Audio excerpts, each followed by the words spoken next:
Ya, saudara-saudara, shalom. Silahkan duduk.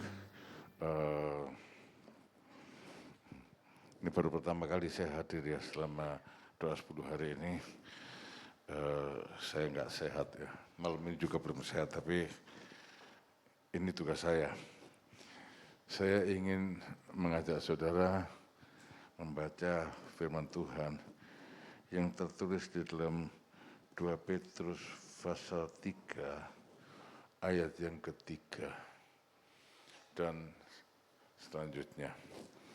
2 Petrus pasal yang ketiga, ayat yang ketiga dan seterusnya. Yang terutama harus kamu ketahui ialah bahwa pada hari-hari zaman akhir akan tampil pengejek-pengejek dengan ejekan-ejekannya, yaitu orang-orang yang hidup menuruti hawa nafsunya. Kata mereka, di manakah janji tentang kedatangannya itu? Sebab sejak bapa-bapa leluhur kita meninggal, segala sesuatu tetap seperti semula pada waktu dunia diciptakan. Mereka sengaja tidak mau tahu bahwa oleh firman Allah langit telah ada sejak dahulu kala, dan juga bumi yang berasal dari air dan oleh air. Dan bahwa oleh air itu bumi yang dahulu telah binasa dan dimusnahkan oleh air bah. Tapi oleh firman itu juga langit dan bumi yang sekarang terpelihara dari api dan disimpan untuk hari penghakiman dan kebinasaan orang-orang fasik. Akan tetapi saudara-saudaraku yang kekasih, yang satu ini tidak boleh kamu lupakan. Tadi yang pertama dikatakan, ya, yang terutama harus kamu ketahui. Sekarang yang satu ini tidak boleh kamu lupakan, yaitu bahwa di hadapan Tuhan satu hari sama seperti 1000 tahun, dan 1000 tahun sama seperti satu hari. Tuhan tidak lalai menepati janjinya, sekalipun ada orang yang menganggapnya sebagai kelalaian, tapi ia sabar terhadap kamu, karena ia mengendaki supaya jangan ada yang binasa, melainkan supaya semua orang berbalik dan bertobat.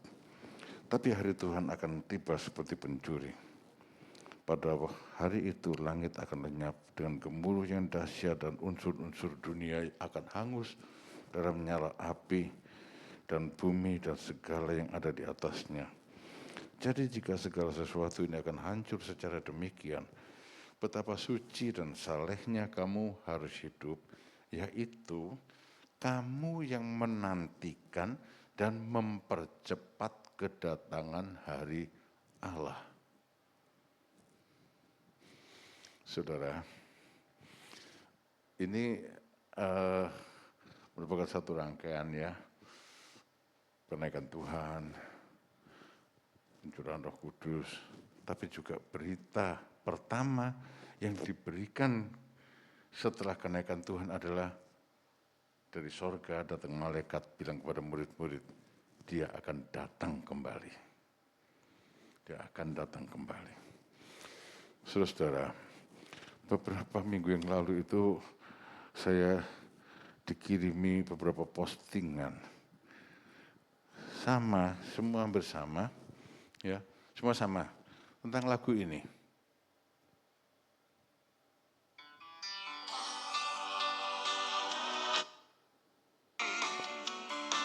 I'm gonna live more like my Lord. I'm gonna sing a different tune because I know that my Lord is coming soon. Itu aja. Ya, ini lagu ini saya nggak tahu, saya dikirim beberapa kali.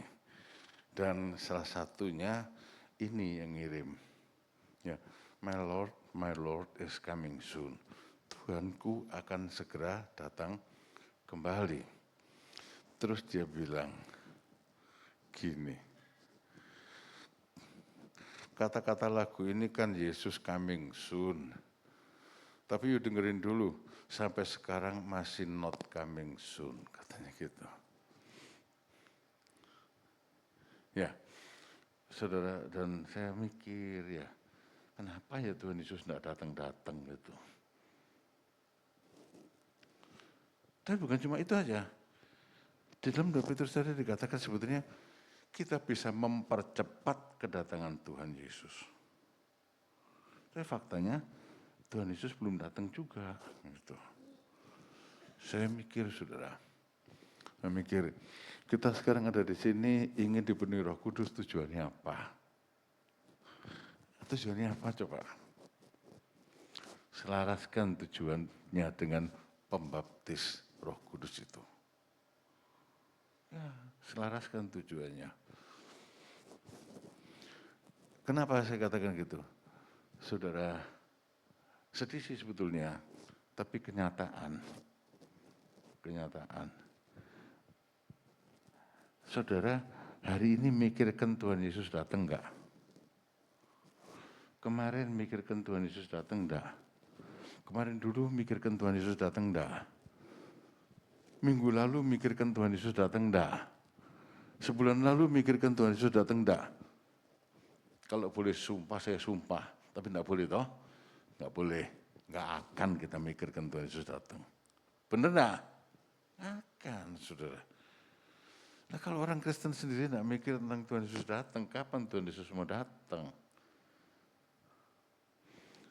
Ya, bagi kita itu sudah bukan pengharapan yang penting tentang kedatangan Tuhan Yesus itu.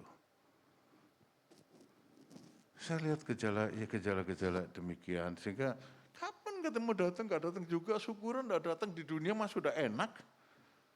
Ngapain repot-repot mikir antikris dan sebagainya. Lalu semua hal kita kaitkan dengan kehidupan di bumi ini. Dan ya, kita kaitkan dengan kehidupan ini. Yesus datang. Dari dulu juga ngomong mau datang, nggak datang juga. Iya kan? Kan dari dulu saudara dengar Tuhan Yesus mau datang, nggak datang juga. Dan kita juga sebetulnya sih bosen lah ngomong itu karena kayaknya itu satu hal yang nggak nyata gitu loh. Satu hal yang nggak penting kedatangan Tuhan Yesus itu. Lebih penting kerja sekarang toh.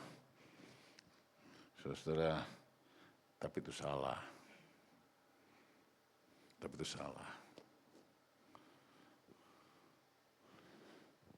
Kenaikan Tuhan Yesus, pencurahan Roh Kudus, dan kedatangan Tuhan Yesus itu adalah satu proses yang tidak bisa dipisahkan.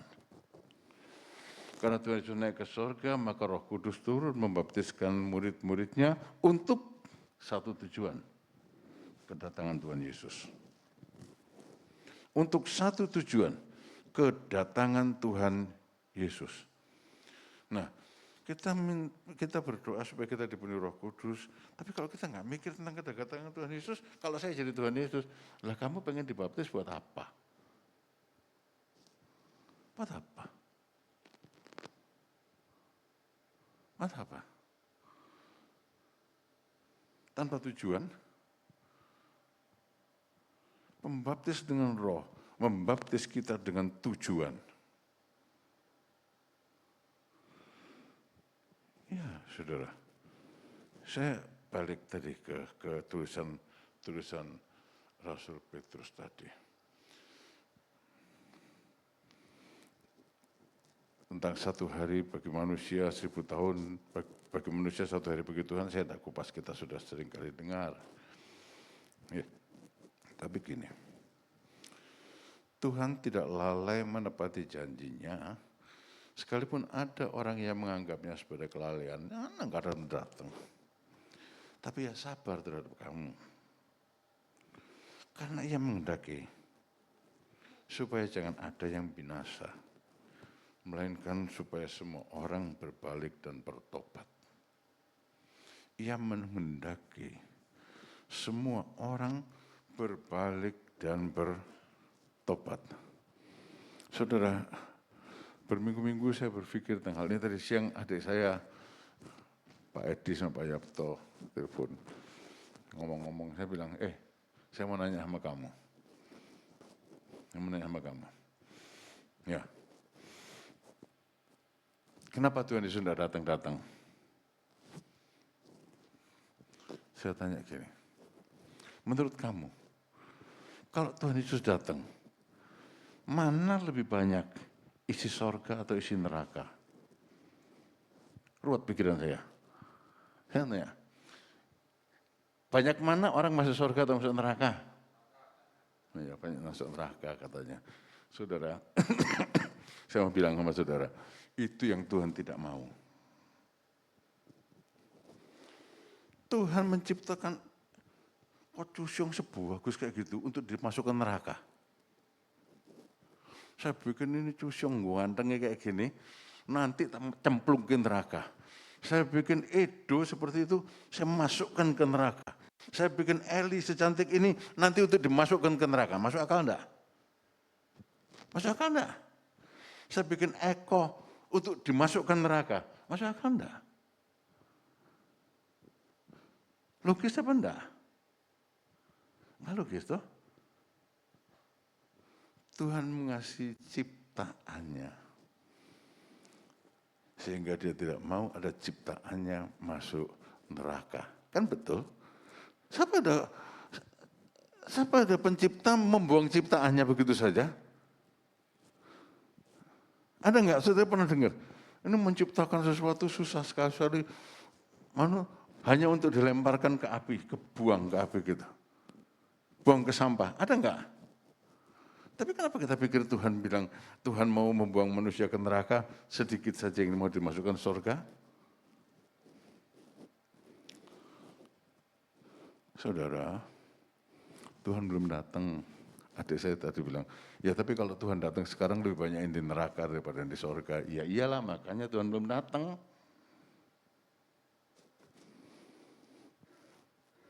Tuhan sabar. Bahkan bukan cuma lebih banyak masuk neraka. Saya khawatir kalau Tuhan datang sekarang juga kita ke neraka loh saudara.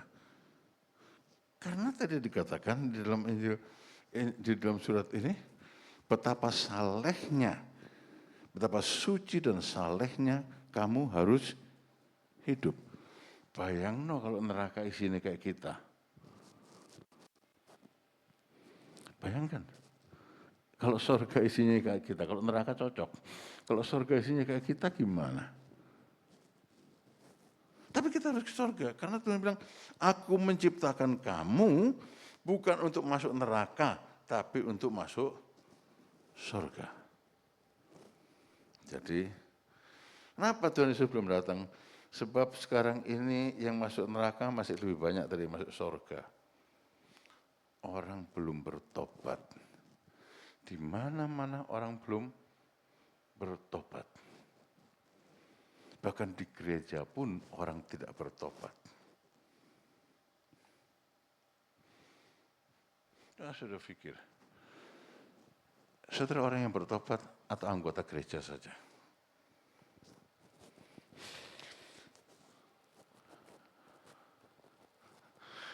Kalau saudara dikasih tahu sesuatu yang salah, langsung membela diri, saudara belum bertobat.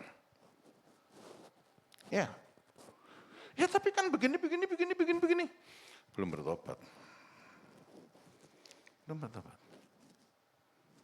Saudara, dengar. Ia sabar terhadap kamu karena ia menghendaki supaya jangan ada yang binasa, melainkan supaya semua orang berbalik dan bertobat. Surga itu jauh lebih besar dari neraka. Betul? Yang masuk surga harusnya lebih banyak dong. Istri saya juga bilang, ya masuk neraka lebih banyak. Saya bilang, kalau masuk neraka lebih banyak setan yang menang. Betul enggak? Ya, kalau masuk neraka lebih banyak, yang menang itu setan. Sia-sia Tuhan Yesus mati di salib. Sia-sia Tuhan Yesus naik ke surga. Sia-sia dia mencurahkan, membaptis kita dengan Roh Kudus-Nya.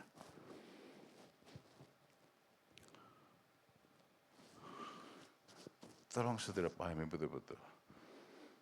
Kita ini diperuntukkan, ngomongnya gimana ya, bagi surga. bukan untuk neraka. Meskipun orang milih masuk neraka.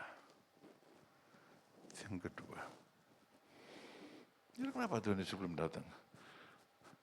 Orang belum pada bertobat, saudara. Orang belum pada bertobat. Karena itu, dia membaptiskan kita, murid-muridnya, dengan Roh Kudus. Yang kedua, kita pindah ke Injil Lukas, pasal yang ke-14.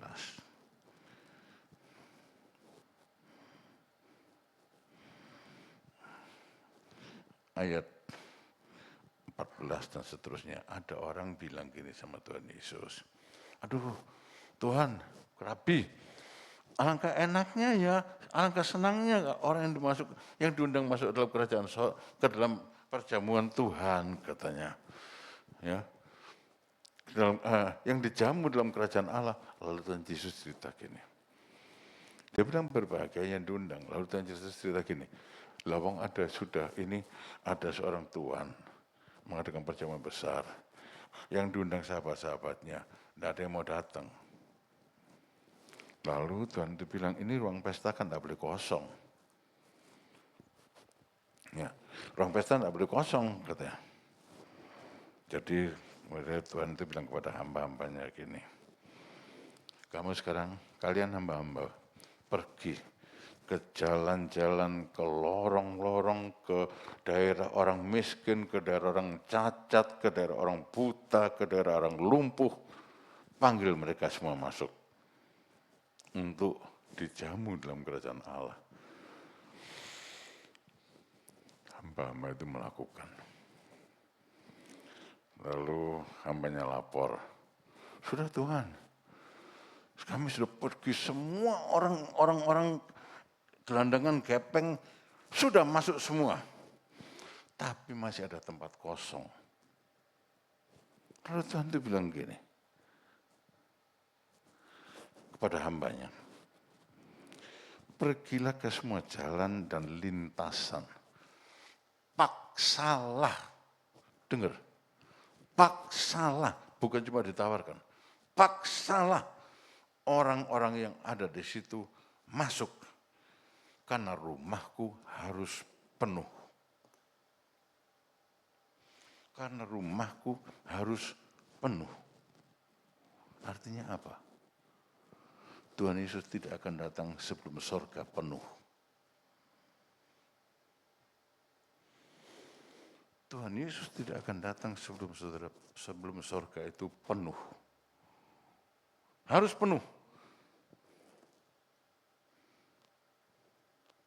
Mungkin saya tuh baru kepikiran beberapa waktu ini, iya ya, kita ngitung tahun 2033, tahun berapa, Tuhan Yesus bilang bukan masalah tahunnya. Tuhan bilang bukan masalah tahunnya. Masalah sorga sudah penuh atau belum. Sorga itu sudah penuh atau belum. Yang disuruh cari siapa? Hamba-hambanya toh? Hamba-hambanya. Yang disuruh manggil hamba-hambanya.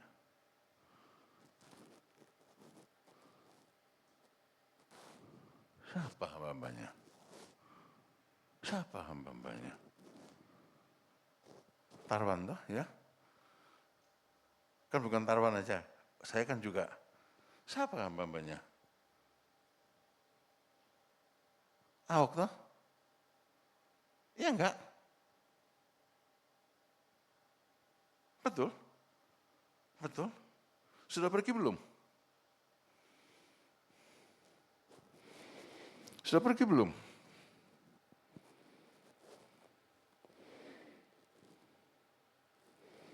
Saudara, kedatangan Tuhan Yesus ini bisa sangat lambat. Tapi Petrus bilang, bisa dipercepat. Bisa dipercepat. Di dalam 2 Petrus Tuhan bilang gini,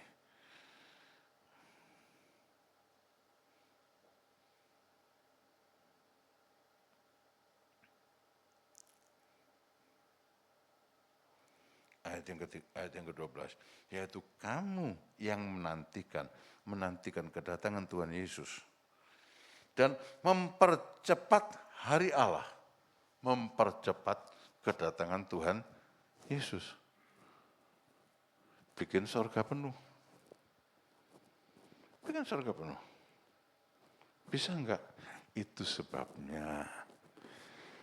Itu sebabnya Tuhan Yesus berkata kepada murid-muridnya untuk tinggal di Yerusalem. Baca ya.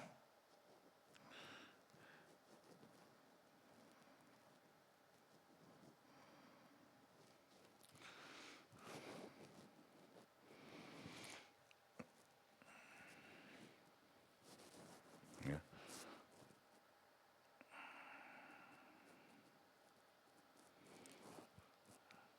Pada suatu hari ketika ia makan bersama-sama dengan mereka, ia melarang mereka meninggalkan Yerusalem dan menyuruh mereka tinggal di situ menantikan janji Bapa yang demikian katanya, telah kamu dengar daripadaku, sebab Yohanes membaptis dengan air, tapi tidak lama lagi kamu akan dibaptis dengan Roh Kudus.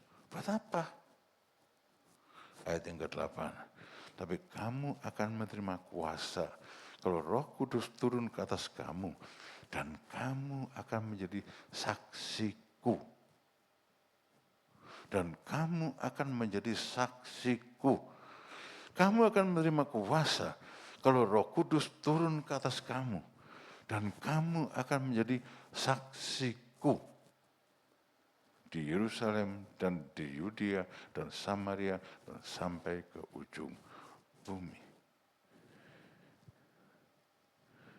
Dipenuhi Roh Kudus supaya menjadi saksi, supaya orang bertobat, supaya orang berdosa mendengar tentang Tuhan Yesus, supaya ART kita mendengar tentang Tuhan Yesus, supaya pelanggan kita mendengar tentang Tuhan Yesus, menjadi saksi.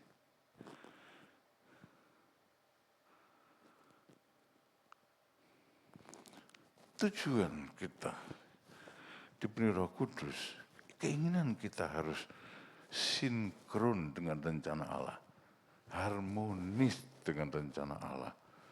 Bukan dipenuhi Roh Kudus, berbahasa roh, terus,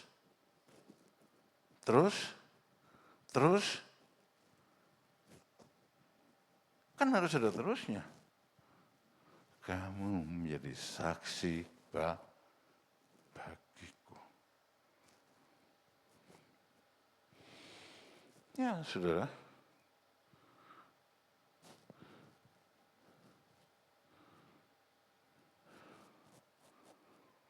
Coba berpikir. Beberapa dari saudara ada yang diberi Roh Kudus. Sudah. Beberapa memang belum. Tapi coba berpikir. Sudah jadi saksi belum? Ada banyak orang nantinya. Kalau kita tidak bersaksi, akan ada banyak orang nantinya berkata, tak seorang cerita padaku tentang cinta Tuhan Yesus. Banyak yang kujumpa, tapi mungkin dia lupa cerita padaku tentang Yesus. Kapan terakhir kali saudara cerita tentang Yesus? Pikir. Sebagai orang yang sudah dipenuhkan dengan Roh Kudus, kapan terakhir kali saudara cerita tentang Yesus?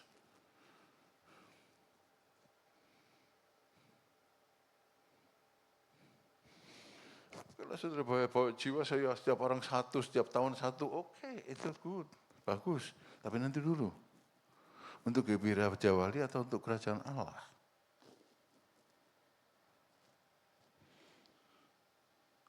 Untuk kerajaan Allah. Untuk kerajaan Allah.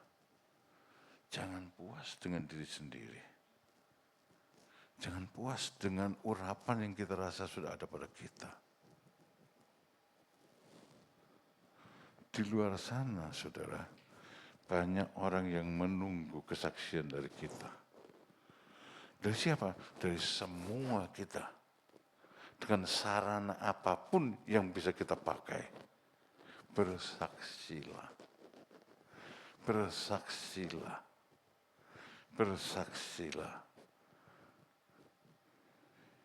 Minta Dia membaptiskan kita dengan Roh Kudus. Supaya kesaksian kita berkuasa. Tapi bersaksilah. Ya, saya sedang berpikir. Kalau gitu gimana Tuhan? Ya tergantung. Kalau kamu mau cepat aku datang, kerja buat Tuhan. Cerita tentang Yesus.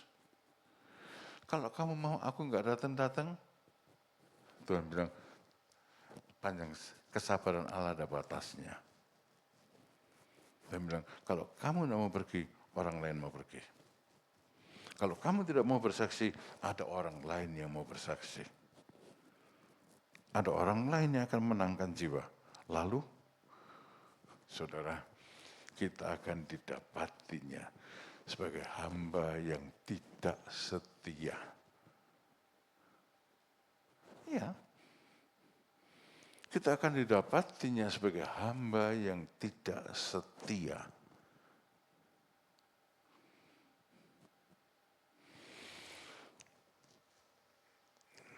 Bersaksi, saudara-saudara. Kita minta pembaptis dengan Roh, membaptis kita. Tuhan Yesus bilang, ya memang rencanaku memang membaptis engkau dengan Roh. Rencanaku memang membaptis kalian dengan Roh. Karena aku mau kalian menjadi saksi bagiku. Tuhan Yesus bilang gini, saudara. Di dalam Matius 24 ayat yang ke-14. Ada banyak malapetaka, ada banyak kesukaran. Orang bilang, waduh tanda-tanda kelahiran, kedatangan Tuhan, tanda kedatangan Tuhan, kedengaran di sini, sana, peperangan dan sebagainya. Tapi Tuhan Yesus bilang gini juga. Dan Injil kerajaan ini akan diberitakan di seluruh dunia menjadi kesaksian bagi semua bangsa. Sesudah itu, barulah tiba kesudahannya. Sesudah itu, barulah Tuhan Yesus datang.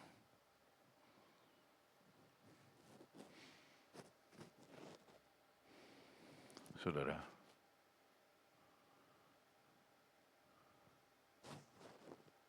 dibaptis dengan Roh Kudus itu satu keharusan. Kenapa? Karena kita harus bersaksi. Jangan pernah berpikir, kalau gitu nggak usah dibaptis dengan Roh Kudus supaya aku nggak bersaksi. Saudara tidak dibaptis dengan Roh Kudus, saudara jadi orang Kristen yang duniawi. Akhirnya binasa. Meskipun Tuhan tidak menginginkan kita binasa. Jadi tidak bisa ditawar. Tapi aku memang mau membaptiskan kamu dengan Roh Kudus. Supaya kamu bersaksi bagiku. Supaya kamu menangkan jiwa untuk kerajaan Allah. Untuk kerajaan Allah.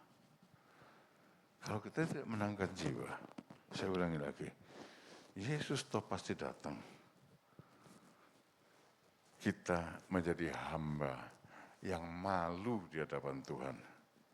Saya sudah pernah beberapa kali bicara kepada saudara dan kepada ini, yang respon itu cuma Pak Satria saja. Saya kan sakit, tak mati-mati. Ya Tuhan punya rencana Pak John. Iya Pak Satria. Asal kalau saya ketemu Tuhan, saya tidak malu. Kapan saya tidak malu ketemu Tuhan? Kalau saya sudah bersaksi. Kalau saya sudah bersaksi. Saudara sudah bersaksi belum? Saudara sudah bersaksi belum? Itu perintah Tuhan. Itu perintah Tuhan. Ada banyak cara kita bisa bersaksi. Dan dengan urapan Roh Kudus, kesaksian saudara akan berkuasa. Saya bilang pada istri saya, oke, kita dah dulu suka bagi-bagi startup, selebaran tentang keselamatan dan sebagainya. Di SMA saya dibully, nggak apa-apa, ya, nggak apa-apa, karena memang itu harus disampaikan. Saya kan nggak perlu ngomong, cuma nyampaikan dibully. Nah, tapi sekarang nggak mungkin untuk hal itu. Saudara, saya bilang sama istri saya, statusnya diisi dengan firman dan kesaksian. Saudara, dia bilang, statusku dibaca sama mbak ini, mbak itu, mbak telur, mbak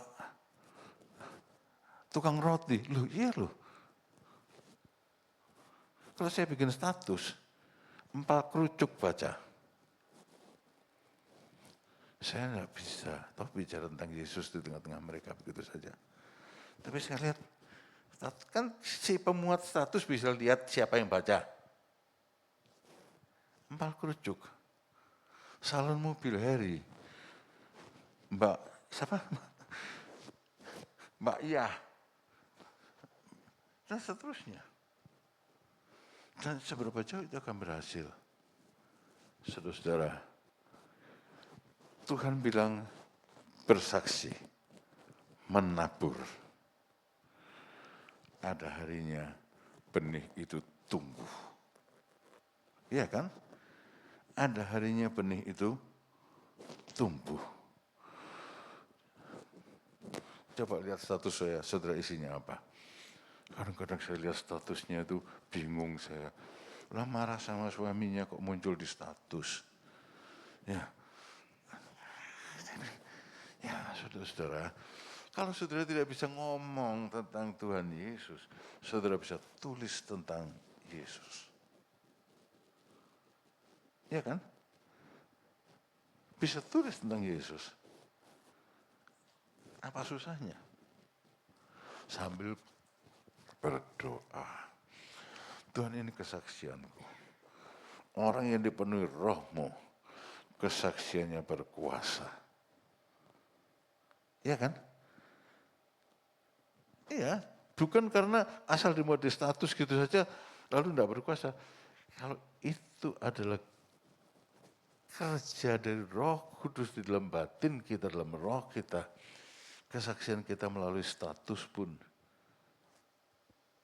berkuasa. Berkuasa. Berkuasa. Ingat, saudara-saudara. Ingat. Terus yang saya bicara sama adik saya, sebetulnya sih, kalau saya bilang, saya tuh juga bersyukur ada COVID itu, saya bilang. Kenapa? Tanpa COVID, internet tidak akan seluas ini. Betul. Ada semua internet, semua seluas ini begitu cepat karena COVID. Dan inilah sarana bagi kita untuk bersaksi. Jadikan ini sarana bagi kita untuk bersaksi, bukan sarana untuk gosip, bukan sarana untuk, ya sudahlah, ada banyak maksud orang toh untuk tulis itu ginilah ya, ginilah. Kalau saudara jualan open PO lah. Satu pertama kesaksian, kedua open PO, gitu loh. Ngerti nggak? Ya, saya lihat itu dari awal sampai akhir 7 atau 8 open PO terus gitu. Malah nggak ada yang lihat. Nah. Tapi nggak tahu lagi, saya nggak tahu sih siapa yang lihat ya toh. Tapi saudara-saudara, kalau kita tidak bersaksi, orang lain akan bersaksi. Dan kalau orang lain bersaksi, kita tidak bersaksi, Tuhan Yesus pasti datang. Kita akan malu di hadapannya.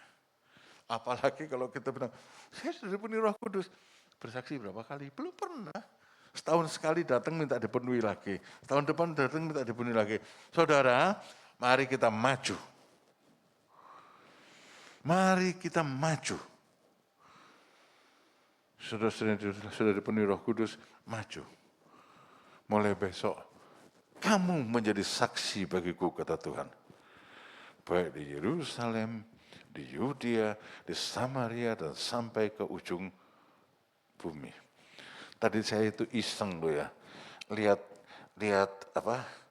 Kalau saya konten kreator saya bisa lihat. Yang saya bikin, sebentar saya tadi cari di mana. Ternyata yang paling sering lihat itu dari mana tadi ya, saya sih tak lewati aja. Saya bilang, loh kok dia paling sering? Bukan dari Indonesia. Bukan dari Indonesia.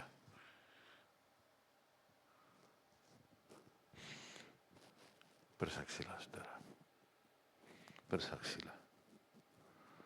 Bersaksilah. Di Yerusalem, jangan biarkan satu pun dari anggota keluargamu terhilang.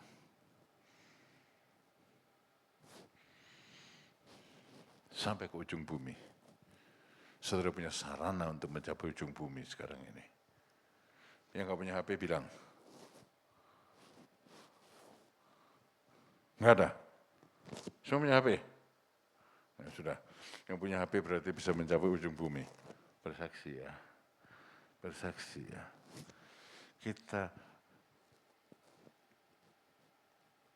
sudah Rasul Petrus tadi menulis, kamu hidup saleh dan kudus. Karena kamu anak-anak Tuhan dipenuhi dengan Roh Kudus. Mempercepat kedatangan hari Tuhan. Karena kamu bersaksi dengan kuasa Roh Kudus. Dengan kuasa Roh Kudus.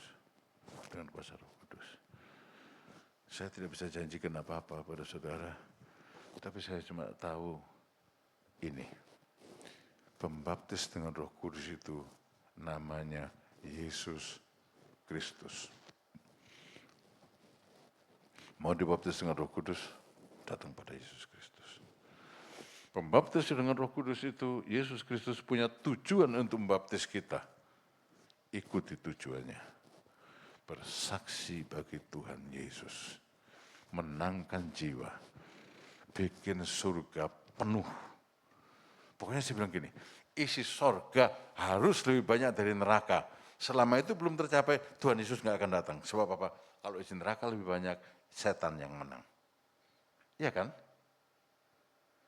Kalau isi neraka lebih banyak dari surga, yang menang siapa? Setan, betul?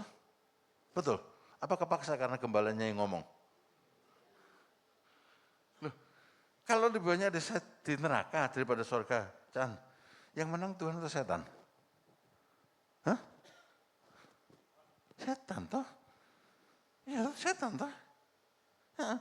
Dulu saya ngomong-ngomong sama pendeta sama setujunya. Isi neraka lebih banyak. Sekarang saya bilang, saya salah. Saya belum ketemu pendeta itu. Ketemu pendeta itu bilang, ingat gak dulu kita ngomong gitu? Salah. Surga harus lebih banyak. Karena saya melayani, engkau melayani. Saya bersaksi, saudara bersaksi. Bersaksi ya. Bersaksi ya. Bersaksi ya.